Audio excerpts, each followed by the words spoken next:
Hi friends, welcome to my channel Priyatarangalu audio stories in Telugu. ఈ channel మీకు నచ్చితే like చేసి సబ్స్క్రైబ్ చేయండి.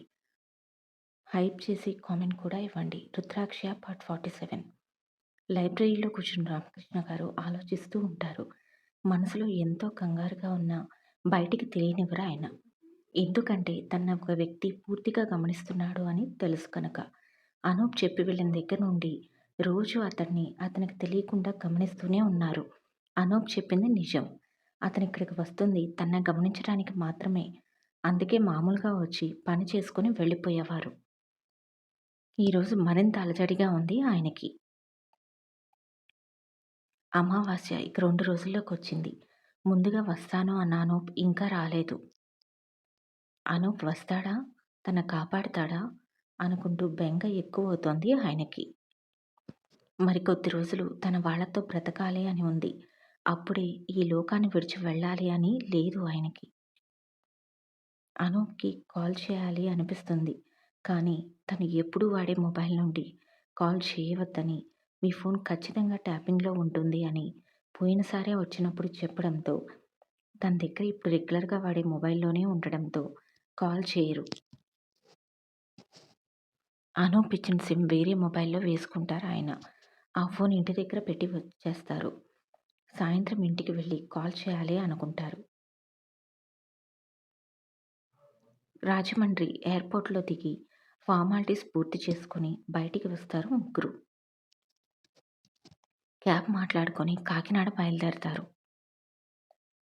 రామకృష్ణ గారి ఫైల్ అఖిల్ చేతిలో పెడతాడు అనూప్. కారులో కూర్చుని రామకృష్ణ గారి గురించి మాట్లాడుకుంటూ ఉంటారు. మరోసారి వాళ్ళిద్దరికీ చదవమని ఫైల్ ఇస్తాడు అనూప్. జాగ్రత్తగా ఆ ఫైల్ మరోసారి చదువుతారు అఖిల్ ఇంకా వివేక్. తర్వాత ఆ ఫైల్ చూసి ప్రక్కన పెడతారు. ఇతని అదృష్టం కొద్దీ ఇతని పిల్లలు కూడా అబ్రాడ్‌లోనే ఉండడం బాగా కలిసి వచ్చింది. లేకపోతే ఇష్యూస్ క్లియర్ అయ్యే వరకు అతన్ని దాచిపెట్టడం ఇండియాలో కష్టమయ్యేది. ఇండియాలో ఉంటే అతన్ని బ్రతకనిచ్చేవాళ్ళు కాదు.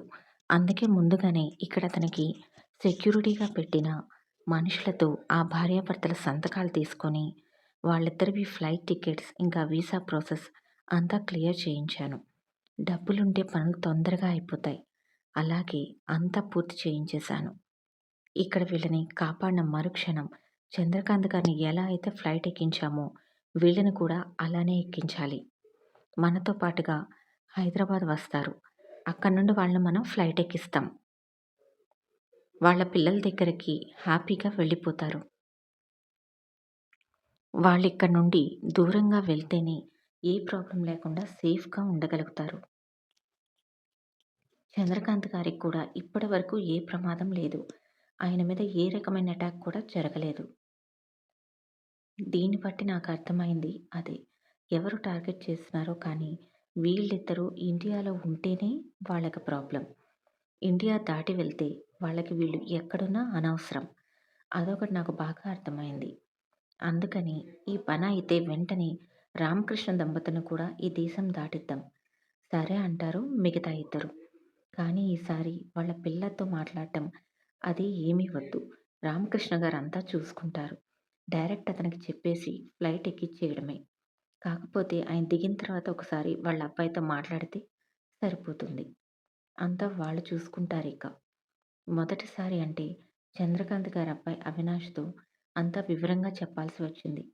ఎందుకంటే మనకక్కడికి వెళ్ళిన తర్వాత పరిస్థితి ఎలా ఉందో తెలీదు కనుక. ఇప్పుడు ఆ అవసరం లేదు.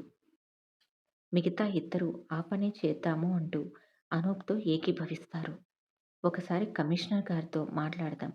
It's time to call him అంటూ హైదరాబాద్ కమిషనర్ గారికి కాల్ చేస్తాడు అనూప్. అనూప్ కాల్ చూడటంతోనే కమిషనర్ గారికి మూడవ టార్గెట్ గుర్తొచ్చేస్తుంది. వెంటనే ఫోన్ లిఫ్ట్ చేస్తారు. హలో యంగ్ మ్యాన్, ఎలా ఉన్నావు? అంటూ ఆప్యాయంగా పలకరిస్తారు. బాగున్నాను సార్. మీరెలా ఉన్నారు? నేను కూడా చాలా బాగున్నాను. మీలాంటి బాధ్యత గల పౌరులు ప్రతి దేశంలో, ప్రతి పట్టణంలో ఉంటే మాలాంటి వాళ్ళకు పనే ఉండదయ్యా. మేమెప్పుడూ హ్యాపీగా మా ఉద్యోగాలు ప్రశాంతంగా చేసుకోవచ్చు. ఆ మాటలకి నవ్వేస్తాడు అనూప్.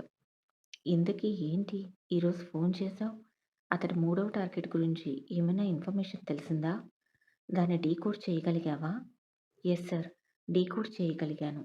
అంటూ ఆ పదాలు వివరంగా కమిషనర్ గారికి చెప్పి, దాని డీకోడ్ కూడా చెప్పేస్తాడు. తను కాకినాడ రావడం, అంతా ఏర్పాటు చేసి వెళ్ళిపోవడం, మళ్ళీ ఇప్పుడు కాకినాడ రావడం, అన్ని వివరాలు చెప్పేస్తాడు. నువ్వు సీబీఐలో ఉండాల్సిన వాడివయ్యా! అనవసరంగా బిజినెస్‌లోకొచ్చావు. ఈ ఫ్యాషన్ వరల్డ్ కాకుండా సీబీఐలో ఉన్నట్లయితే ఈ పాటికి దేశం ఎక్కడికో వెళ్ళిపోయేది. ప్రగతి పథంలో దూసుకుపోయేది అంటూ నవ్వుతారాయన. ఏంటి సార్ ఈరోజు నన్ను పొగట్టమే పనిగా పెట్టుకున్నారా మీరు? అంటూ నవ్వుతాడు అనూప్. లేదు అనూప్, నిజమే చెప్తున్నాను. థ్యాంక్ యూ సార్ మీ అభిమానానికి. Sir it's time for police help. మామూలుగా నా పని నేను చేసుకుంటూ వెళ్ళిపోగలను. కానీ అంటూ ఆగిపోతాడు అనూప్. వద్దు. నువ్వు బాగా టాలెంట్ ఉన్నవాడివి. కెపాసిటీ ఉన్నవాడివని నాకు బాగా తెలుసు. మామూలుగా నీకు పోలీస్ హెల్ప్ అవసరం లేదు. కానీ నువ్వు పోలీస్ హెల్ప్ లేకుండా ముందుకు వెళ్తే అనవసరంగా లీగల్ ఇష్యూస్ వస్తాయి. మిమ్మల్ని హెల్ప్ చేయనివ్వు.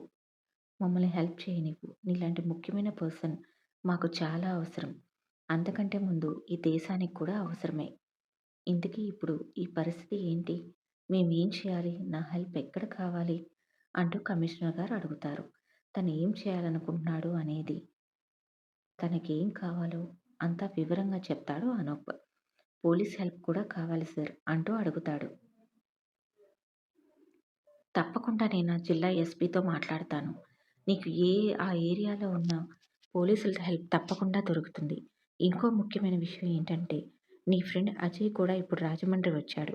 ఒక ఆపరేషన్ మీద. అది పూర్తయింది.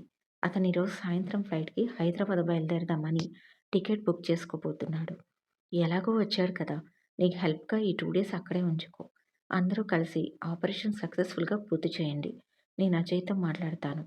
ఆ ఏరియా పోలీసులతో పాటు అజయ్ కూడా నీకు హెల్ప్‌గానే ఉంటాడు. గుడ్ లక్ అంటూ కాల్ కట్ చేస్తారు ఆయన. అజయ్‌కి కాల్ చేసి ఫ్లైట్ టికెట్స్ బుక్ చేసుకోవద్దు. ఇలా అనూప్ కాకినాడ వచ్చాడు అని విషయం చెప్పి అక్కడికి వెళ్ళమని కాల్ కట్ చేస్తారు కమిషనర్. సరే అంటూ అజయ్ టికెట్స్ బుక్ చేసుకోబోతున్నాడు కనుక ఆ ప్రయత్నం మానుకుంటాడు. లగేజ్ ప్యాక్ చేసుకొని క్యాబ్ బుక్ చేసుకొని కాకినాడ బయలుదేరతాడు. ఇంతలో హైదరాబాద్ కమిషనర్ కాకినాడ ఎస్పీతో మాట్లాడి అనూప్ గురించి అంతా చెప్పి పోలీస్ హెల్ప్‌కి ఒప్పిస్తాడు. అతను కూడా నిజాయితీ గలవాడే కనుక దానికోసం ఒప్పుకుంటాడు. కమిషనర్ గారు వెంటనే అనూప్‌కి ఫోన్ చేసి కాకినాడ ఎస్పీని కూడా కాల్లోకి తీసుకొని ఇద్దరికీ పరిచయం చేస్తారు. అనూప్ గౌరవంగా విష్ చేస్తాడు. నీ పోరాటం నాకు నచ్చింది అనూప్. ఈ రోజుల్లో ఇలా ఎవరూ లేరు.